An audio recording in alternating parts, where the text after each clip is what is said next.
ರಾಜ್ಯದ ಮುಖ್ಯಮಂತ್ರಿ ಸಿದ್ದರಾಮಯ್ಯ ಹಾಗೂ ಉಪಮುಖ್ಯಮಂತ್ರಿ ಡಿ.ಕೆ. ಶಿವಕುಮಾರ್ ಅವರ ಇವತ್ತಿನ ದೆಹಲಿಯ ಪಯಣ ಬಹುದೊಡ್ಡ ಚರ್ಚೆಗೆ ಗ್ರಾಸವಾಗ್ತಾ ಇದೆ. ಒಂದ್ ಕಡೆ ಕಾಂಗ್ರೆಸ್ನ ಹೈಕಮಾಂಡ್ನ ನಾಯಕರಾಗಿರ್ತಕ್ಕಂಥ ಎಐಸಿಸಿಯ ಮುಖ್ಯಸ್ಥ ರಾಹುಲ್ ಗಾಂಧಿ ಅವರನ್ನ ಈ ಇಬ್ಬರೂ ನಾಯಕರು ಭೇಟಿ ಆಗ್ತಾ ಇರತಕ್ಕಂಥದ್ದು ರಾಜ್ಯ ರಾಜಕಾರಣದಲ್ಲಿ ಅಲ್ಲೋಲ ಕಲ್ಲೋಲವನ್ನ ಸೃಷ್ಟಿ ಮಾಡಬಹುದಾ ಅನ್ನುವ ಒಂದು ಪ್ರಶ್ನೆಗಳನ್ನ ಉಟ್ಕೊಂಡಿದೆ. ಒಂದ್ ಕಡೆ 2 ಬಾರಿ ದೆಹಲಿಯ ಪ್ರವಾಸನ ಕೈಗೊಂಡಿದ್ದಂತಹ ಇಬ್ಬರೂ ನಾಯಕರಿಗೆ ರಾಹುಲ್ ಗಾಂಧಿ ಭೇಟಿಗೆ ಅವಕಾಶವನ್ನ ಕೊಡದೆ ಈ ಇಬ್ಬರೂ ನಾಯಕರು ರಾಜ್ಯಕ್ಕೆ ವಾಪಸ್ ಆಗಿದ್ದಂಥದ್ದು.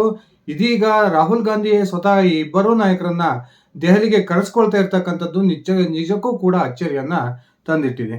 ಹಾಗಾದ್ರೆ ರಾಜ್ಯದ ಮುಖ್ಯಮಂತ್ರಿ ಸ್ಥಾನ ಬದಲಾಗುತ್ತಾ? ಸಿದ್ದರಾಮಯ್ಯನವರು ತಮ್ಮ ಮುಖ್ಯಮಂತ್ರಿ ಸ್ಥಾನವನ್ನ ಅತ್ಯಂತ ಸುಲಭವಾಗಿ ಬಿಟ್ಕೊಡ್ತಾರ ಅನ್ನುವ ಪ್ರಶ್ನೆಗಳು ಇದೀಗ ಈ ಇಬ್ಬರು ನಾಯಕರ ದೆಹಲಿಯ ಪ್ರವಾಸದ ವೇಳೆಯಲ್ಲಿ ಹೆಚ್ಚು ಚರ್ಚೆ ಆಗ್ತಾ ಇದೆ. ಸ್ನೇಹಿತರೆ, ಹೈಕಮಾಂಡ್ನ ಒಂದು ಮಾಹಿತಿಯ ಪ್ರಕಾರ ಇದೀಗ ಸದ್ಯಕ್ಕೆ ರಾಜ್ಯದ ಮುಖ್ಯಮಂತ್ರಿಯ ಬದಲಾವಣೆ ವಿಚಾರವನ್ನ ಕಾಂಗ್ರೆಸ್ನ ಹೈಕಮಾಂಡ್ ಸಂಪೂರ್ಣವಾಗಿ ಕೈಬಿಟ್ಟಿದೆ ಅನ್ನುವ ಒಂದು ಸ್ಪಷ್ಟ ಮಾಹಿತಿಗಳು ಸಿಗ್ತಾ ಇದ್ದು, ನಿಜಕ್ಕೂ ಕೂಡ ಕಾಂಗ್ರೆಸ್ ಹೈಕಮಾಂಡ್ ಈ ರೀತಿಯ ನಿರ್ಧಾರಕ್ಕೆ ಬರೋದಿಕ್ಕೆ ಸಿದ್ದರಾಮಯ್ಯನವರು 3 ಬೇರೆ ಬೇರೆ ಸಂದರ್ಭದಲ್ಲಿ ಕೊಟ್ಟಂತಹ 6 ಪ್ರಮುಖ ಒಂದು ಸಂದೇಶಗಳೇ ಕಾರಣ ಅನ್ನುವ ಒಂದು ಮಾಹಿತಿಗಳು ಕೂಡ ಸಿಗ್ತಾ ಇದಾವೆ. ಬನ್ನಿ ಸ್ನೇಹಿತರೆ, ಹಾಗಾದ್ರೆ ಮುಖ್ಯಮಂತ್ರಿ ವಿಚಾರ ಬದಲಾವಣೆಗೆ ಸಂಬಂಧಪಟ್ಟಂತೆ ಯಾವ 3 ಸಂದರ್ಭಗಳಲ್ಲಿ ಸಿದ್ದರಾಮಯ್ಯನವರು ಯಾವೆಲ್ಲ 6 ಸಂದೇಶಗಳನ್ನ ತಮ್ಮ ಹೈಕಮಾಂಡ್ ನಾಯಕರಿಗೆ ತಲುಪಿಸಿದ್ದಾರೆ ಅನ್ನೋದನ್ನ ಒಂದ್ಸರಿ ತಿಳ್ಕೊಂಡು ಬರೋಣ. ಅದಕ್ಕಿಂತ ಮುಂಚೆ ನೀವಿನ್ನು ನನ್ನ ಇಟ್ಗೆಯ ಮತ್ತು ಯೂಟ್ಯೂಬ್ ಚಾನಲ್ಗೆ ಸಬ್ಸ್ಕ್ರೈಬ್ ಮಾಡ್ಕೊಂಡಿಲ್ಲ ಅಂದ್ರೆ ದಯವಿಟ್ಟು ಸಬ್ಸ್ಕ್ರೈಬ್ ಮಾಡ್ಕೊಂಡು ಬೆಲ್ ಬಟನ್ ಅನ್ನ ಕ್ಲಿಕ್ ಮಾಡಿ. ನಾನು ಕೊಡ್ತಕ್ಕಂಥ ಮಾಹಿತಿ ನಿಮ್ಗೆ ಇಷ್ಟ ಆಗಿದ್ರೆ ಈ ವಿಡಿಯೋಗೆ ಲೈಕ್ ಮಾಡಿ, ಶೇರ್ ಮಾಡಿ, ಕಮೆಂಟ್ ಮಾಡಿ. ಸ್ನೇಹಿತರೆ, ಅಹಿಂದ ವರ್ಗಗಳ ಮಹಾನ್ ನಾಯಕ, ರಾಜ್ಯದ 2ನೇ ಬಾರಿ ಮುಖ್ಯಮಂತ್ರಿಯಾಗಿ ಅಧಿಕಾರವನ್ನ ನಡೆಸ್ತಾ ಇರತಕ್ಕಂಥ ಸಿದ್ದರಾಮಯ್ಯನವರು 30 ತಿಂಗಳ ಅವಧಿ ಮುಗಿದ ನಂತರ ಮುಖ್ಯಮಂತ್ರಿ ಸ್ಥಾನವನ್ನು ತ್ಯಾಗ ಮಾಡ್ತಾರೆ. ಆ ಮೂಲಕ ಕೆಪಿಸಿಸಿ ಅಧ್ಯಕ್ಷ ಡಿ.ಕೆ. ಶಿವಕುಮಾರ್ ರಾಜ್ಯದ ಮುಖ್ಯಮಂತ್ರಿ ಆಗ್ತಾರೆ ಅನ್ನುವ ಮಾತುಗಳು ಕೇಳಿ ಬರ್ತಾ ಇದ್ವು. ಈ ಇಬ್ಬರ ನಾಯಕರ ನಡುವೆ ಅಧಿಕಾರ ಹಂಚಿಕೆಯಾಗಿದೆ. ಆ ಹಂಚಿಕೆಯ ಒಪ್ಪಂದದಂತೆ ಸಿದ್ದರಾಮಯ್ಯನವರು ಅತ್ಯಂತ ಸಾಫ್ಟ್ ಆಗಿ ತಮ್ಮ ಮುಖ್ಯಮಂತ್ರಿ ಸ್ಥಾನವನ್ನ ಹಸ್ತಾಂತರ ಮಾಡ್ತಾರೆ ಅನ್ನುವ ಮಾತುಗಳು ಕೂಡ ಕೇಳಿ ಬರ್ತಾ ಇದ್ವು. ಆದರೆ ಸದ್ಯ ರಾಜ್ಯದ ಕಾಂಗ್ರೆಸ್ ಪಾಳ್ಯದಲ್ಲಿ ನಡೆದಿರ್ತಕ್ಕಂಥ ಬೆಳವಣಿಗೆಯನ್ನ ಗಮನಿಸಿದರೆ ಸಿದ್ದರಾಮಯ್ಯನವರು ಯಾವುದೇ ಕಾರಣಕ್ಕೂ ತನ್ನ ಮುಖ್ಯಮಂತ್ರಿ ಸ್ಥಾನವನ್ನ ಡಿ.ಕೆ. ಶಿವಕುಮಾರ್ ಅವರಿಗೆ ಬಿಟ್ಕೊಡಲ್ಲ ಅನ್ನುವ ಒಂದು ಸ್ಪಷ್ಟ ಸೂಚನೆ ಸಿಗ್ತಾ ಇದೆ. ಈಗ ಕಾಂಗ್ರೆಸ್ ಹೈಕಮಾಂಡ್ ಕೂಡ ಸಿದ್ದರಾಮಯ್ಯನವರಿಗೆ ಮನವೊಲಿಸಿ ಅವರ ಮುಖ್ಯಮಂತ್ರಿ ಸ್ಥಾನವನ್ನ ಕಿತ್ಕೊಳ್ಳುತ್ತಾ ಅನ್ನುವ ಒಂದು ವಿಚಾರಕ್ಕೆ ಸಂಬಂಧಪಟ್ಟಂತೆ ನೋಡೋದಾದ್ರೆ ಕಾಂಗ್ರೆಸ್ ಹೈಕಮಾಂಡ್ ಕೂಡ ಈಗ ಸಿದ್ದರಾಮಯ್ಯನವರನ್ನ ಮುಖ್ಯಮಂತ್ರಿ ಸ್ಥಾನದಿಂದ ಕೆಳಗಿಳಿಸ್ತಕ್ಕಂಥ ಮನಸ್ಥಿತಿಯಲ್ಲಿ ಇಲ್ಲ ಅನ್ನುವ ಒಂದು ಸ್ಪಷ್ಟ ಮಾಹಿತಿಗಳು ಕೂಡ ಸಿಗ್ತಾ ಇದಾವೆ. ಈ ಕಾಂಗ್ರೆಸ್ನ ಹೈಕಮಾಂಡ್ನ ಈ ಒಂದು ತೀರ್ಮಾನಕ್ಕೆ ಪ್ರಮುಖವಾಗಿ ಸಿದ್ದರಾಮಯ್ಯನವರು 3 ಬೇರೆ ಬೇರೆ ಸಂದರ್ಭಗಳಲ್ಲಿ ಕೊಟ್ಟಂತಹ 6 ಪ್ರಮುಖ ಸಂದೇಶಗಳು ಕಾರಣ ಅಂತಾನೂ ಹೇಳಲಾಗ್ತಾ ಇದೆ. ಹಾಗಾದ್ರೆ ಸಿದ್ದರಾಮಯ್ಯನವರು ಯಾವ್ಯಾವ ಸಂದರ್ಭದಲ್ಲಿ ಯಾವ್ಯಾವ ಸಂದೇಶಗಳನ್ನ ತಮ್ಮ ಹೈಕಮಾಂಡ್ ನಾಯಕರಿಗೆ ರವಾನಿಸಿದ್ರು ಅನ್ನೋದನ್ನ ಒಂದ್ಸರಿ ನೋಡೋಣ. ಮೊದಲನೇದಾಗಿ ನಂದಿ ಬೆಟ್ಟದ ಒಂದು ಸಂಪುಟ ಸಭೆಯ ನಂತರ ಸಿದ್ದರಾಮಯ್ಯನವರು ಮಾಧ್ಯಮಗಳ ಮುಂದೆ ಮಾತನಾಡ್ತಾ ಇದೇ ಪ್ರಥಮ ಬಾರಿಗೆ ಅಧಿಕಾರ ಹಂಚಿಕೆಯ ವಿಚಾರಕ್ಕೆ ಸಂಬಂಧಪಟ್ಟಂತೆ ಒಂದು ಸ್ಪಷ್ಟನೆಯನ್ನ ಕೊಟ್ಟರು. ಉಳಿದಿರ್ತಕ್ಕಂಥ 2 ವರ್ಷ 10 ತಿಂಗಳ ಅವಧಿಗೂ ಕೂಡ ನಾನೇ ಮುಖ್ಯಮಂತ್ರಿ ಆಗಿರ್ತೀನಿ. ಈ ಅವಧಿಯಲ್ಲಿ ಯಾವುದೇ ಕಾರಣಕ್ಕೂ ಅಧಿಕಾರ ಹಸ್ತಾಂತರದ ಪ್ರಶ್ನೆ ಉದ್ಭವಿಸಲ್ಲ ಅನ್ನುವ ಒಂದು ಸ್ಪಷ್ಟ ಹೇಳಿಕೆಯನ್ನ ಕೊಡೋದ್ರ ಮೂಲಕ ಪ್ರಪ್ರಥಮ ಬಾರಿಗೆ ನಾನು ಯಾವುದೇ ಕಾರಣಕ್ಕೂ ರಾಜ್ಯದಲ್ಲಿ ಮುಖ್ಯಮಂತ್ರಿ ಸ್ಥಾನದ ಅಧಿಕಾರ ಹಂಚಿಕೆ ಆಗಿಲ್ಲ ಅನ್ನೋದನ್ನ ತಮ್ಮ ಹೈಕಮಾಂಡ್ ನಾಯಕರಿಗೂ ಕೂಡ ತಿಳಿಸ್ತಕ್ಕಂಥ ಒಂದು ಪ್ರಯತ್ನವನ್ನ ಸಿದ್ದರಾಮಯ್ಯನವರು ಪ್ರಥಮ ಬಾರಿಗೆ ಮಾಡಿದರು. ಅದಾದ ನಂತರ ಸಿದ್ದರಾಮಯ್ಯನವರ ಈ ಹೇಳಿಕೆಯಿಂದ ಡಿ.ಕೆ. ಬಣ ಪೂರ್ತಿಯಾಗಿ ಕಂಗಾಲಾಗುತ್ತೆ. ಡಿ.ಕೆ. ಶಿವಕುಮಾರ್ ಮತ್ತು ಸಿದ್ದರಾಮಯ್ಯನವರು ರಾಹುಲ್ ಗಾಂಧಿ ಅವರನ್ನ ಭೇಟಿಯಾಗಬೇಕು ಅನ್ನೋ ಕಾರಣಕ್ಕೆ ದೆಹಲಿಗೆ ಹೋಗ್ತಾರೆ. ಆ ದೆಹಲಿಗೆ ಹೋಗಿ ರಾಹುಲ್ ಗಾಂಧಿಯನ್ನ ಭೇಟಿ ಆಗೋದಿಕ್ಕೂ ಮುಂಚೆನೆ ಸಿದ್ದರಾಮಯ್ಯನವರು ರಾಷ್ಟ್ರೀಯ ಮಾಧ್ಯಮಗಳ ಮುಂದೆ ಒಂದು ಪ್ರೆಸ್ ಮೀಟ್ ಅನ್ನ ಮಾಡ್ತಾರೆ. ಆ ಪ್ರೆಸ್ ಮೀಟ್ ಮಾಡಿದಂತಹ ಸಂದರ್ಭದಲ್ಲಿ ಸಾಕಷ್ಟು ಒಂದು ಸಂದೇಶಗಳನ್ನ ತನ್ನ ಹೈಕಮಾಂಡ್ಗೆ ತಲುಪಿಸ್ತಾರೆ. ಅದೇನಂದ್ರೆ, ನಮ್ಮಿಬ್ಬರ ನಡುವೆ ಅಧಿಕಾರ ಹಂಚಿಕೆ ಆಗಿಲ್ಲ. ಇದನ್ನ ಮತ್ತೊಮ್ಮೆ ದೆಹಲಿಯಲ್ಲೂ ಕೂಡ ಸಿದ್ದರಾಮಯ್ಯನವರು ಪುನರುಚ್ಚಾರ ಮಾಡೋದ್ರ ಮೂಲಕ ಉಳಿದಿರ್ತಕ್ಕಂಥ ಅವಧಿಗೂ ಕೂಡ ರಾಜ್ಯದಲ್ಲಿ ನಾನೇ ಮುಖ್ಯಮಂತ್ರಿ ಅನ್ನೋದನ್ನ ಸ್ಪಷ್ಟವಾದ ಸಂದೇಶವನ್ನ ತನ್ನ ಹೈಕಮಾಂಡ್ ನಾಯಕರಿಗೆ ತಲುಪಿಸ್ತಾರೆ. ಹಾಗೇನೆ ನಾನು ಶಾಸಕರಿಂದ ಆಯ್ಕೆಯಾಗಿರ್ತಕ್ಕಂಥವನು.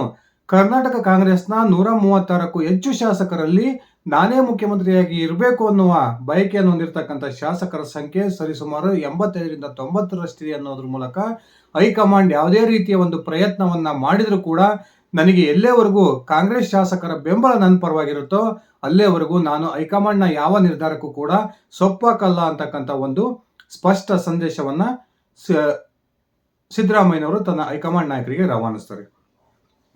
ಇದೇ ಸಂದರ್ಭದಲ್ಲಿ ಏನು ರಾಜ್ಯದ ಮುಂದಿನ ಮುಖ್ಯಮಂತ್ರಿ ಎಂದೇ ಕಾಂಗ್ರೆಸ್ನ ಹೈಕಮಾಂಡ್ ಹಾಗೂ ಕಾಂಗ್ರೆಸ್ನ ಕಾರ್ಯಕರ್ತರು ಅಂದ್ಕೊಂತ ಇದ್ದಾರೋ ಡಿ.ಕೆ. ಶಿವಕುಮಾರ್ ಅವರ ಬಲವನ್ನ ಕುಗ್ಗಿಸ್ತಕ್ಕಂಥ ಪ್ರಯತ್ನಕ್ಕೂ ಕೂಡ ಸಿದ್ದರಾಮಯ್ಯನವರು ಕೈ ಹಾಕಿ ದೆಹಲಿಯಲ್ಲಿಯೇ ಒಂದು ಸ್ಪಷ್ಟ ಸಂದೇಶವನ್ನ ಕೊಡ್ತಾರೆ.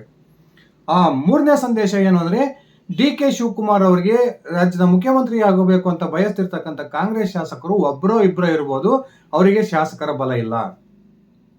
ಕಾಂಗ್ರೆಸ್ನ ಹೈಕಮಾಂಡ್ ಸುರ್ಜೇವಾಲಾ ಅವರ ಮೂಲಕ ಸಿದ್ದರಾಮಯ್ಯನವರ ವಿರುದ್ಧವಾದಂತಹ ಒಂದು ಅಭಿಪ್ರಾಯವನ್ನ ಕಾಂಗ್ರೆಸ್ ಶಾಸಕರಲ್ಲಿ ಮೂಡಿಸ್ತಕ್ಕಂಥ ಪ್ರಯತ್ನವನ್ನ ಮಾಡ್ತಾ ಇದೆ. ಆ ಕಾರಣಕ್ಕೆ ಸುರ್ಜೇವಾಲಾ ಅವರು ಪದೇ ಪದೇ ರಾಜ್ಯಕ್ಕೆ ಬರೋದ್ರ ಮೂಲಕ ಕಾಂಗ್ರೆಸ್ ಶಾಸಕರೊಂದಿಗೆ 1-to-1 ಮೀಟಿಂಗ್ ಅನ್ನ ಮಾಡ್ತಿದ್ದಾರೆ ಅನ್ನುವ ಮಾತುಗಳು ಏನು ಕೇಳಿ ಬರ್ತಾ ಇತ್ತು. ಆ ಒಂದು ಮಾತಿಗೆ ಶಾಕ್ ಕೊಡೋ ಉದ್ದೇಶಕ್ಕೆ ಡಿ.ಕೆ. ಶಿವಕುಮಾರ್ಗೆ ಶಾಸಕರ ಬೆಂಬಲ ಇಲ್ಲ, ಕೇವಲ ಒಬ್ಬರೋ ಇಬ್ಬರು ಮುಖ್ಯಮಂತ್ರಿ ಡಿ.ಕೆ. ಶಿವಕುಮಾರ್ ಮುಖ್ಯಮಂತ್ರಿ ಆಗಬೇಕು ಅಂತ ಬಯಸ್ತಿದ್ದಾರೆ ಅನ್ನುವ ಒಂದು ಬಹುದೊಡ್ಡ ಹೇಳಿಕೆಯನ್ನು ಕೊಡೋದ್ರ ಮೂಲಕ ಹೈಕಮಾಂಡ್ ಏನಾದರೂ ನನ್ನನ್ನು ಮುಖ್ಯಮಂತ್ರಿ ಸ್ಥಾನಕ್ಕೆ ಕೆಳಗಿಳಿಸ್ತಕ್ಕಂಥ ಪ್ರಯತ್ನಕ್ಕೆ ಕೈ ಹಾಕಿದ್ರೆ ನಾನು ಶಾಸಕರ ಬಲವನ್ನು ಕೂಡ ಪ್ರದರ್ಶನ ಮಾಡೋದಕ್ಕೆ ಸಿದ್ಧನಾಗಿದ್ದೀನಿ ಅನ್ನುವ ಒಂದು ಸ್ಪಷ್ಟ ಸಂದೇಶವನ್ನು ಕೂಡ ಈ ಸಿದ್ದರಾಮಯ್ಯನವರು ತಮ್ಮ ಹೈಕಮಾಂಡ್ ನಾಯಕರಿಗೆ ತಲುಪಿಸ್ತಾರೆ. ಅದೇ ರೀತಿ ಮೈಸೂರಿನಲ್ಲಿ ಮೊನ್ನೆ ನಡೆದಂತಹ ಸರ್ಕಾರದ 2 ವರ್ಷದ ಸಾಧನಾ ಸಮಾವೇಶದಲ್ಲಿ ಕೂಡ ಸಾಕಷ್ಟು ಸಂದೇಶಗಳನ್ನ ತಮ್ಮ ಹೈಕಮಾಂಡ್ ನಾಯಕರಿಗೆ ಯಾವ ರೀತಿ ತಲುಪಿಸ್ಬೇಕೋ ಆ ರೀತಿ ಈ ಸಿದ್ದರಾಮಯ್ಯನವರು ತಲುಪಿಸ್ತಾರೆ. ಅದರಲ್ಲಿ ಮುಖ್ಯವಾಗಿ ಏನು ಡಿ.ಕೆ. ಶಿವಕುಮಾರ್ ವೇದಿಕೆ ಇಲ್ಲದಂತ ಸಂದರ್ಭದಲ್ಲಿ ಅವರಿಗೆ ಸ್ವಾಗತ ಮಾಡಬೇಕು ಅನ್ನುವ ಒಂದು ಮಾತನ್ನ ಅವರ ಕಾಂಗ್ರೆಸ್ನ ಕಾರ್ಯಕರ್ತ ಹೇಳ್ತಾನೆ. ಆ ಸಂದರ್ಭದಲ್ಲಿ ಅಕ್ಷರಶಃ ಸಿಡಿದಿದ್ದಂತಹ ಸಿದ್ದರಾಮಯ್ಯನವರು ನಾನು ವೇದಿಕೆ ಮೇಲಿರೋರಿಗಷ್ಟೇನೆ ಸ್ವಾಗತವನ್ನ ಮಾಡ್ತೀನಿ, ಬಿಟ್ರೆ ಮನೆಯಲ್ಲಿ ಇರ್ತಕ್ಕಂಥವ್ರಿಗೆಲ್ಲ ನಾನು ಸ್ವಾಗತ ಮಾಡೋಕ್ಕಾಗಲ್ಲ ಅನ್ನೋ ಮಾತನ್ನು ಹೇಳೋದ್ರ ಮೂಲಕ ನನ್ನನ್ನ ಎದುರಾಕೊಂಡ್ರೆ ಯಾರು ಕೂಡ ಪಕ್ಷದಲ್ಲಿ ದೊಡ್ಡ ಸ್ಥಾನಕ್ಕೆ ಇರೋದಕ್ಕೆ ಸಾಧ್ಯವಿಲ್ಲ ಅನ್ನುವ ಒಂದು ಸಂದೇಶವನ್ನು ಕೂಡ ಕೊಡ್ತಕ್ಕಂಥ ಪ್ರಯತ್ನವನ್ನ ಮಾಡ್ತಾರೆ. ಇನ್ನ JDS ವಿಚಾರವನ್ನ ಮಾತಾಡುವುದರ ಮೂಲಕ ನಾನೆಷ್ಟು ಬಲಿಷ್ಠ, ನನ್ನನ್ನು ಎದುರಾಕೊಂಡ್ರೆ ಕಾಂಗ್ರೆಸ್ಗೂ ಕೂಡ JDSನ ಪರಿಸ್ಥಿತಿ ಬರ್ಬೋದು ಅನ್ನೋದನ್ನ ಇನ್ನೊಂದು ಮಾತಿನ ಮೂಲಕ ಸ್ಪಷ್ಟಪಡಿಸ್ತಾರೆ. ಅದೇನಂದ್ರೆ 2006ಕ್ಕೂ ಮುಂಚೆ ಸಿದ್ದರಾಮಯ್ಯನವರು JDS ಅನ್ನ ತೊರೆಯೋ ಸಂದರ್ಭದಲ್ಲಿ ಏನು 58 ಶಾಸಕರ ಬಲವನ್ನ JDS ಹೊಂದಿತ್ತು. ನಾನು JDS ಅನ್ನ ಬಿಟ್ಟ ನಂತರ ಈಗ JDS ಶಾಸಕರ ಸಂಖ್ಯೆ ಕೇವಲ 18ಕ್ಕೆ ಕುಸಿದಿದೆ ಅನ್ನುವ ಒಂದು ಮಾತನ್ನ ತಮ್ಮ AICC ನಾಯಕರ ಮುಂದೆ ಗುಡುಗೋದ್ರ ಮೂಲಕ ಒಂದು ವೇಳೆ ಕಾಂಗ್ರೆಸ್ನ ಹೈಕಮಾಂಡ್ ಬಲವಂತವಾಗಿ ನನ್ನನ್ನ ಮುಖ್ಯಮಂತ್ರಿ ಸ್ಥಾನದಿಂದ ಕೆಳಗಿಳಿಸೋದೇ ಆದ್ರೆ ಮುಂದಿನ ಚುನಾವಣೆಯಲ್ಲಿ ಕಾಂಗ್ರೆಸ್ಗೂ ಕೂಡ ಇದೇ ಪರಿಸ್ಥಿತಿ ಬರುತ್ತೆ ಅನ್ನುವ ಒಂದು ಇನ್ನೊಂದು ಸಂದೇಶವನ್ನು ಕೂಡ ಸಿದ್ದರಾಮಯ್ಯನವರು ಮೈಸೂರಿನಲ್ಲಿ ತಮ್ಮ ಹೈಕಮಾಂಡ್ ನಾಯಕರಿಗೆ ರವಾನಿಸಿದರು.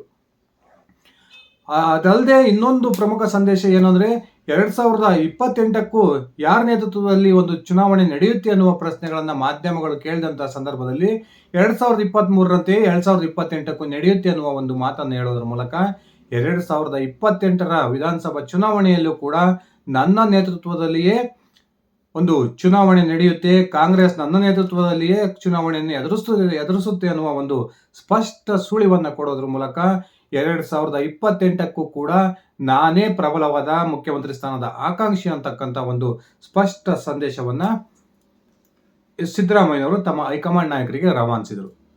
ಇದಷ್ಟೇ ಅಲ್ಲದೆ ಮೈಸೂರಿನ ಸಮಾವೇಶದ ಸಂದರ್ಭದಲ್ಲಿ ಪದೇ ಪದೇ ಅಹಿಂದ ವರ್ಗದ ವಿಚಾರವನ್ನ ಎತ್ಕೊಳ್ಳೋದ್ರ ಮೂಲಕ ಅಹಿಂದ ವರ್ಗ ನನಗೆ ಯಾವ ರೀತಿ ಬೆಂಬಲವನ್ನ ಕೊಡ್ತಾ ಇದೆ, ಹಿಂದಿಂದನೂ ಕೂಡ ಯಾವ ರೀತಿ ನನ್ನ ಬೆನ್ನಿಗೆ ನಿಲ್ತಿದೆ ಅನ್ನುವ ಒಂದು ಸ್ಪಷ್ಟ ಸುಳಿವನ್ನ ಕೊಡೋದ್ರ ಮೂಲಕ ಆ ವೇದಿಕೆಯಲ್ಲೇ ಇದ್ದಂತಹ AICC ಅಧ್ಯಕ್ಷ ಮಲ್ಲಿಕಾರ್ಜುನ್ ಖರ್ಗೆ ಅವರಿಗೆ ಒಂದು ಸಂದೇಶವನ್ನ ಕೊಡ್ತಕ್ಕಂಥ ಒಂದು ಪ್ರಯತ್ನವನ್ನ ಮಾಡಿದರು.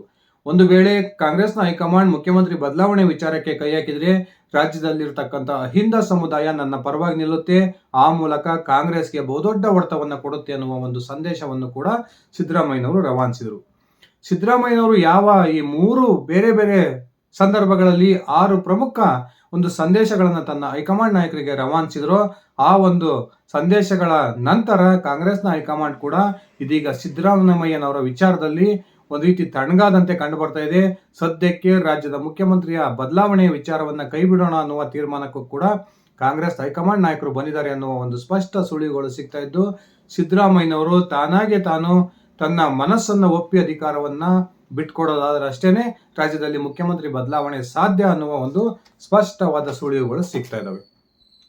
ಸ್ನೇಹಿತರೆ, ಈ ರೀತಿ 3 ಬೇರೆ ಬೇರೆ ಸಂದರ್ಭಗಳಲ್ಲಿ ತಾನು ತನ್ನ ಹೈಕಮಾಂಡ್ ನಾಯಕರಿಗೆ ಯಾವ ರೀತಿಯ ಸಂದೇಶವನ್ನ ಕೊಡಬೇಕು, ತಾನು ಯಾವ ರೀತಿಯ ಎಚ್ಚರಿಕೆಯನ್ನ ಕೊಡಬೇಕು ಅನ್ನೋದನ್ನ ಸ್ಪಷ್ಟವಾಗಿ ರವಾನೆ ಮಾಡಿರ್ತಕ್ಕಂಥ ಸಿದ್ದರಾಮಯ್ಯನವರು ಉಳಿದಿರ್ತಕ್ಕಂಥ ಅವಧಿಗೂ ಕೂಡ ಬಹುತೇಕ ಮುಖ್ಯಮಂತ್ರಿಯಾಗಿ ಮುಂದುವರಿತಾರೆ ಅನ್ನುವ ಒಂದು ಸೂಚನೆಗಳು ಸಿಗ್ತಾ ಇದ್ದಾವೆ.